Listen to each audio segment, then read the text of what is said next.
Nah, itu mengundang beliau. Nah, waktu itu dia diundang melalui ibu saya, ngundangnya Gus Miftah ini. Nah, akhirnya dia pulang kan, otomatis dong pulangnya tuh, gitu. Jadi kan ibu saya juga manusia, dia juga manusia, ya kan. Siapa sih yang tahu perasaan hati seseorang, kan gak ada yang tahu, kecuali Allah, kan gitu. Cuman ya menurut pesan saya ya lebih baik lagi dan bermanfaat untuk umat, ya toh. Naiklah tinggi setinggi-tingginya lah apa yang dia inginkan, ya toh. Tapi jangan lupa bahwa pasti suatu saat kalau orang naik tinggi itu kan pasti akan jatuh, itu pasti mas, kan gitu toh. Nah, biar gak jatuh gimana lah, betul loh, biar gak jatuh gimana, ya toh, biar awet lah. Ibaratnya dia itu sekarang sudah di pucuk sana kan, ibaratnya biar awet tuh kayak mana kan gitu.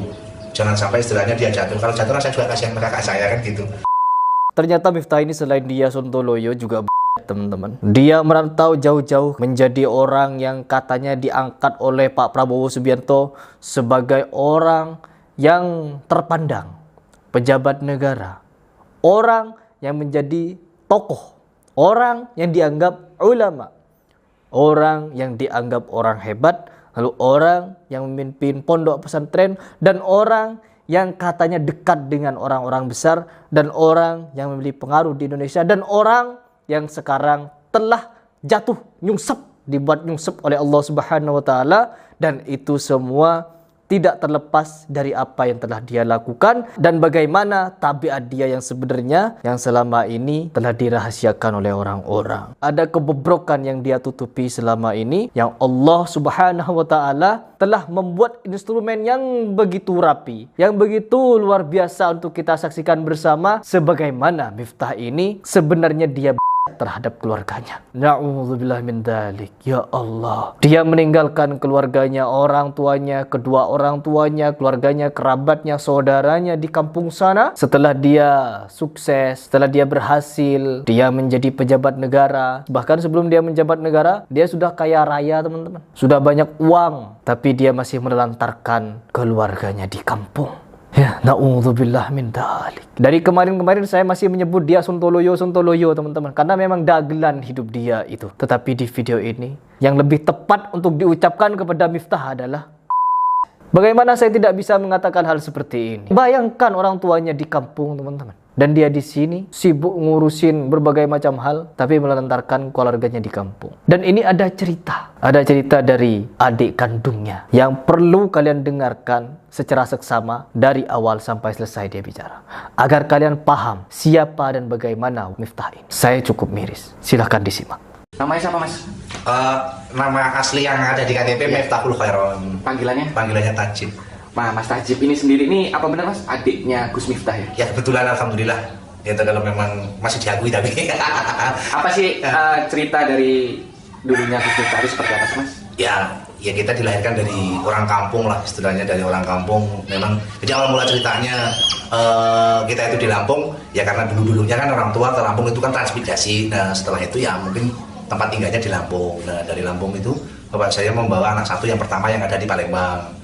Nah, anak yang kedua sampai nomor 4 sampai nomor 5 saya yang terakhir itu semuanya kelahiran Lampung, di Jabung, khususnya tempatnya sekarang jadi desa Adiluhur kalau nggak salah, desanya Adiluhur. Dulu Adirejo kan, nah sekarang Adiluhur. Dari 5 bersaudara, pendowo 5 kabeh, lanang kabeh, tapi tinggal siji, tinggal 4. Saya yang terakhir adik dari Gus Miftah. Jadi Gus Miftah ini sendirinya asal dari mana mas? Aslinya dulu kelahiran? Aslinya Jabung.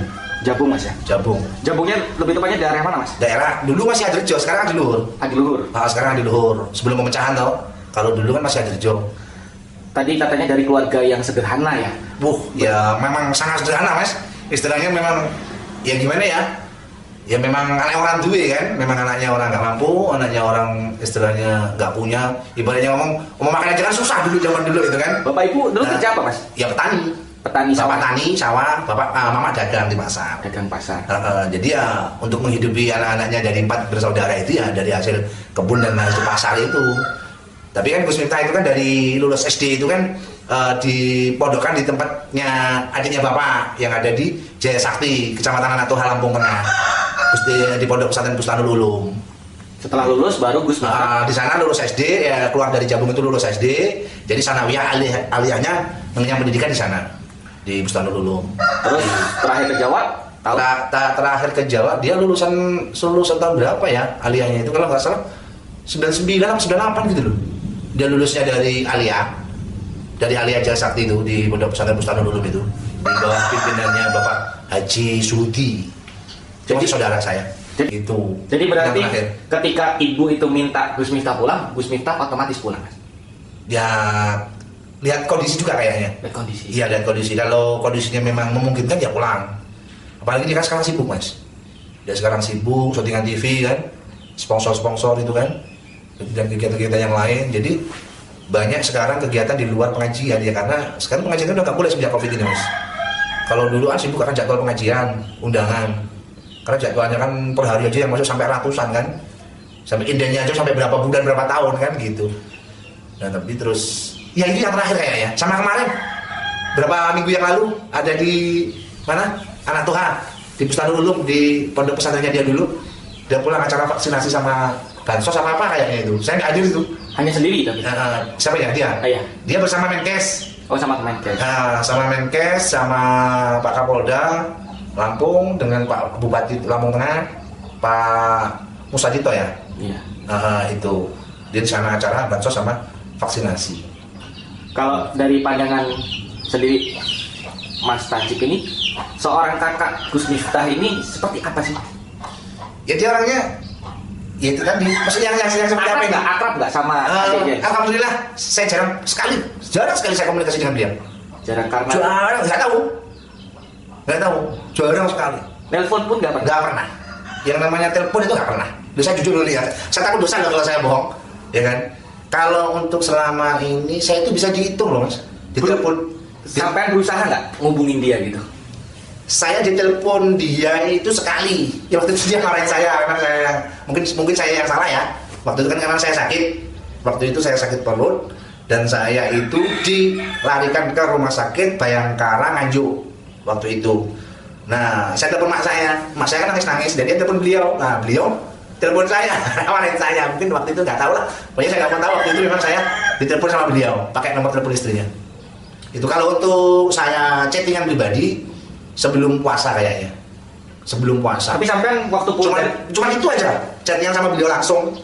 Ya tau chattingan sama beliau langsung itu sebelum puasa itu hanya petani cuma buru kalau nggak buru ya nggak makan lah istilahnya. Berarti kan dalam cerita ini ibarat kata masih banyak keluarga kandung dari Gus Miftah ini yang sangat sulit, Mas ya? Yo bukannya banyak lagi, ya memang semuanya sulit ya. Jadi dari 4 saudara itu rezekinya kan dia semua. Dari pandangan keluarga nih, Mas, dari pandangan keluarga ini seperti apa sih Gus Miftah itu, Mas? Ya dia orangnya pendiam, dia nggak terlalu banyak ngomong, ya kan. Terus kalau orangnya baik sih, kalau orangnya menurut saya baik. Dia orangnya nggak ison lah kayak cara orang Jawa kan, orangnya nggak bisaan, ya kan. Maksudnya nggak bisaan itu kalau ngelihat orang susah itu dia itu gampang kesentuh gitu loh, gitu. Nah tapi kalau untuk masalah mengenai keluarga yang susah atau yang mana itu saya no komen, ya kan, karena itu privasi keluarga saya kan, gitu. Kalau saya menceritakan keluarga saya ya memang seperti itu keadaannya, itu fakta, ya kan. Saya sendiri, kakak saya yang di Palembang, yang di Jambi itu memang ya susah gitu loh. Istilahnya kalau soal hubungan kita dalam keluarga itu privasi saya kan, itu kan pribadi keluarga saya nggak mau ceritakan hal itu kan gitu. Tapi kalau untuk orangnya mengenai Gus Miftah itu orangnya dia orangnya baik sih, dia baik orangnya, dia nggak aneh-aneh, dia dari kecil aja merokok aja enggak loh, Mas. Dia merokok enggak, apalagi minuman keras, dia nggak kenal dunia seperti itu. Walaupun dia sekarang ini mempunyai gelar presiden para pendosa, ya kan, dia ngajinya di pos-pos kafe, di tempat klub malam, dan di tempat pelacuran, dia memang nggak sama sekali nggak terpengaruh akan hal itu. Cuman kalau untuk dia pribadi memang real gitu loh, real dia itu membawa dari tempat gelap menuju ke terang, itu memang real gitu loh, membawa orang-orang yang istilahnya ahli-ahli maksiat ya toh, ingin ingin bermesraan dengan Tuhannya, itu memang dia lah istilahnya. Memang nggak salah lah kalau istilahnya para pendosa itu ingin lari ke dia untuk mendekatkan diri pada Tuhannya lah, itu memang benar. Cuman istilahnya ya seperti itulah. Kalau beliaunya ini orangnya sosial banget sih sebetulnya dengan umat lah, dengan masyarakat. Dia orangnya nggak bisaan dan senang berbagi, ya kan. Dia orangnya sangat luar biasa lah kalau soal itu.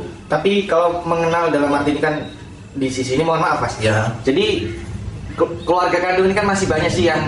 Jadi kapan sih terakhir berkumpul satu keluarga ini, Mas? Oh jarang, Mas. Bahkan lama banget. Udah lama banget ya? Lama banget. Dulu Gus Miftah itu sebelum punya pondok sendiri, sebelum punya rumah ataupun pondok sendiri, dia masih sering pulang, tiap lebaran pulang dia. Dari 8 tahun yang lalu. Ulang tahunnya pondok itu, miladnya pondok itu sudah menilai angka yang ke-8. Kemarin itu yang ke-8, itu yang mau ke-9.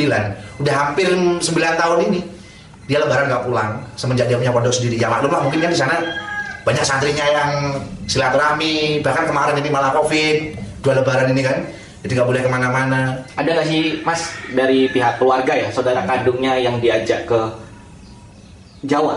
Nggak ada ya. Cuman saya kemarin, ya saya yang minta sih, saya minta, saya kepengen di Jawa kan gitu. Saya kepengen di Jawa, ya waktu itu saya masih sendiri sih, jadi akhirnya terus saya suruh ke Jawa, dan di sana saya diikutkan temennya kerja di salah satu perusahaan proyek, salah satu kontraktor, anak buahnya beliau, anak santrinya beliau, pengikutnya beliau. Terus akhirnya saya sana cuma setahun setengah kayaknya. Kalau dari cerita ini Mas, anak pertama itu sekarang kerja apa sih Mas? Tani, buruh. Kakaknya itu Iya, ya? yang ada di Palembang sana. Kalau yang di Palembang sana kehidupannya sangat minim Mas istilahnya. Sangat minim istilahnya, makan aja dikasih orang. Itu kakak kandung Gus Miftah? Iya, yang pertama. Ya gimana nggak? Maksudnya gini loh Mas. Mau makan aja istilahnya nyari sehari, itu dimakan sehari itu aja udah syukur gitu loh. Itu yang di Palembang sana, itu kakak saya yang pertama. Ya alhamdulillah sih dia adalah santri-santri TPA yang ngaji ke beliau. Terus kadang-kadang beliau juga dipanggil di jamaah majelis ya kan, di acara-acara sunatan, walimatul urus, walimatul khitan itu loh. Kalau kakaknya yang di Jabung sini Mas? Yang di Jabung tani. Tani juga? Nah, tani juga. Tani yang kakak saya yang di Jabung itu kakaknya Gus Miftah Pas. Nah itu namanya Mifal Kholisi.